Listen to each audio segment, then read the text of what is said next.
샬롬, 사랑하는 여러분 반갑습니다. 5월 4일 목요일 아침에 주님의 이름으로 인사를 드립니다.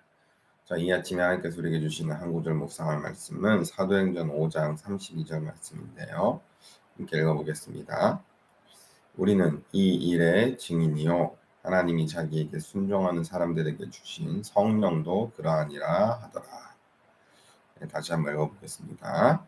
우리는 이 일의 증인이요 하나님이 자기에게 순종하는 사람들에게 주신 성령도 그러하니라 하더라. 아멘, 아멘. 자, 이 말씀을 가지고 이 모든 일의 증인이로다 라는 제목으로 말씀을 잠시 묵상해 보도록 하겠습니다. 예, 그렇습니다. 주님께서 죽음을 이기시고 부활하신 이후에 다시 제자들을 찾아오셨고, 그리고 말씀하셨죠. 평안이 너에게 있기를 비노라. 그리고 성령을 받으라. 라고 이렇게 말씀을 하셨습니다.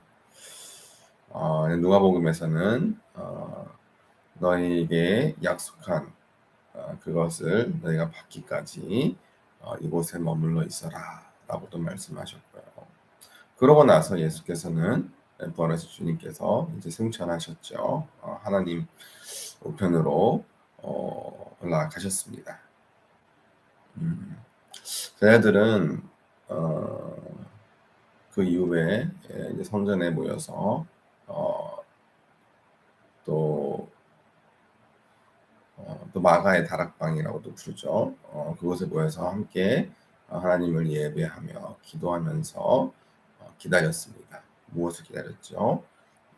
성령을. 예수 그리스도의 영이시고 성부, 성자, 성령 삼위일체 하나님 가운데 제3위에 해당되시는 성령이 그들을 찾아오기를 그들은 기다렸습니다. 그리고 오순절날, 그렇죠. 오순절날 약속하신 성령께서 제자들이 함께 모여 있는 가운데 임하셨습니다. 제자들이 방언으로 이야기하기 시작했죠. 그리고 그 방언의 내용을 알아들었던 사람들이 이야기하기를 결국 예수 그리스도 그분이 참 하나님이시고 그분이 부활하셨고 그분이 우리 죄를 대속하기 위해서 십자가를 짊어지시고 죽으셨다는 복음을 제자들이 방언으로 이야기하기 시작했다는 거죠. 그리고 오늘 말씀을 보니까 이제 사도 베드로가 이런 이야기를 하는 거죠. 우리가 이 일의 증인이요 하나님이 자기에게 순종하는 사람들에게 주신 성령도 그러하니라. 그렇습니다. 우리가 하나님의 자녀가 되고 또 예수 그리스도를 따르는 주님의 제자들이 부름을 받은 것은 바로 이 일에 증인된 삶을 살아가기 위함입니다.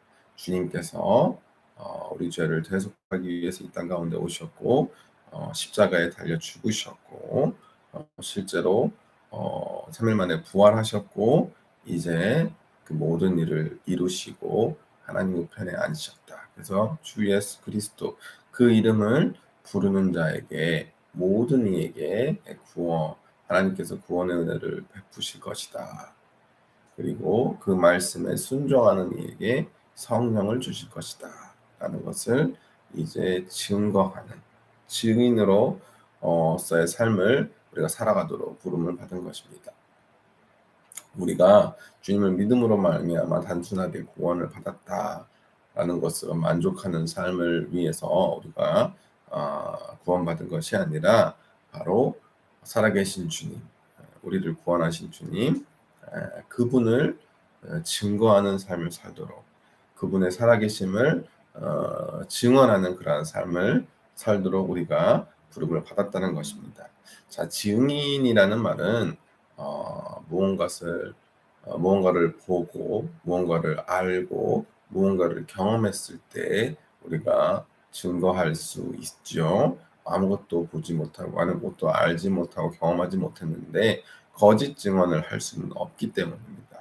그렇기 때문에 하나님께서 살아계신 주님, 참 하나님 되신 주님, 부활하신 주님의 에 대한 증거로서 성령을 우리 가운데 보내주신 것입니다. 그 성령께서 주님을 죽은 자 가운데서 살리시고 부활의 첫 열매가 되게 하셨듯이 성령을 우리에게 주심으로 말미암아 우리 또한 비록 한번 죽을 테지만 우리 또한 주님을 따라서 부활할 것이다라는 소망을 주신 것이고 그 성령께서 주님을 다시 살리셨고 그 성령으로 말미암아 이제 주님은 하늘 보좌에 앉으셔서 이제 다시 우리 가운데 찾아오실 때까지 이제 만물을 통치하는 자리, 주관하는 자리에 앉으셨다라는 것을 보증해 주는 그 성령이 바로 그 증인의 역할을 또한 한다라고 말씀하고 있는 것입니다. 우리가 단순히 허황되게 주님을 믿고 따르고 증거하는 것이 아니라 우리에게 주신 그 성령으로 말미암아 주님께서 정말 살아계시구나. 주님께서 정말 우리를 구원하셨구나. 우리를 사랑하시는구나. 그리고 다시 오셔서 이 땅에 이제 마지막 날 다시 오셔서 주님 안에 죽은 자들을 부활시키실 것이구나라는 것을 바로 이 성령을 통해서 증거하시는 것입니다. 자, 이 성령은 오늘 말씀을 보니까 하나님이 자기에게 순종하는 사람들에게 주신다라고 말씀하죠. 그렇기 때문에 우리가 하나님의 은혜로 주님을 믿음으로 말미암아 구원을 받았을 때, 굉장히 중요한 전제 조건은 바로 그것입니다. 우리가 주님의 말씀에 순종하는 것, 주의 말씀을 따라서 살아가는 것. 그렇게 살아갈 때 비로소 하나님께서 우리 마음 가운데 하나님의 영이신 주님의 영이신 성령을 보내주시고 또 성령의 충만할 수 있도록 허락하실 것이기 때문입니다. 말씀과 은혜와 또 성령으로 충만한 사람은 결국 하나님의 말씀에 순종하는 사람에게 하나님께서 주시는 선물이라는 사실을 우리가 꼭 잊지 말아야 할 것입니다. 자, 오늘 굉장히 중요하면서 또 귀한 말씀 우리가 함께 묵상하면서 시작합니다. 이 모든 일의 증인이로다. 자, 우리가 주님의 살아계심을 증거하는 증인된 삶을 살아가길 소망합니다. 그리고 나의 생각, 나의 뜻, 어떤 나의 믿음으로 그런 증인된 삶을 살아가는 것이 아니라 주님의 말씀에 순종함으로 우리에게 주신 그 성령으로 말미암아 성령께서 우리와 함께 하시고 우리가 성령을 알게 되고 성령의 은혜 가운데 충만해짐으로 말미암아 하나님께서 정말로 살아계시구나라는 것을 증거하는 그러한 증인된 삶을 살아가는 능력이 우리 삶 가운데 깃들 줄로 믿습니다. 그 성령께서 주님의 살아계심을 또 증언하시는 분이기 때문입니다. 오늘도 성령님의 능력을 힘입어서 세상으로 나아가 예수 그리스도 주님을 증거하는 그런 복된 증인된 삶을 살아가는 우리 모두가 되기를 간절히 소망합니다. 자, 한 구절 묵상 나눔 여기까지 하도록 하겠습니다. 감사합니다.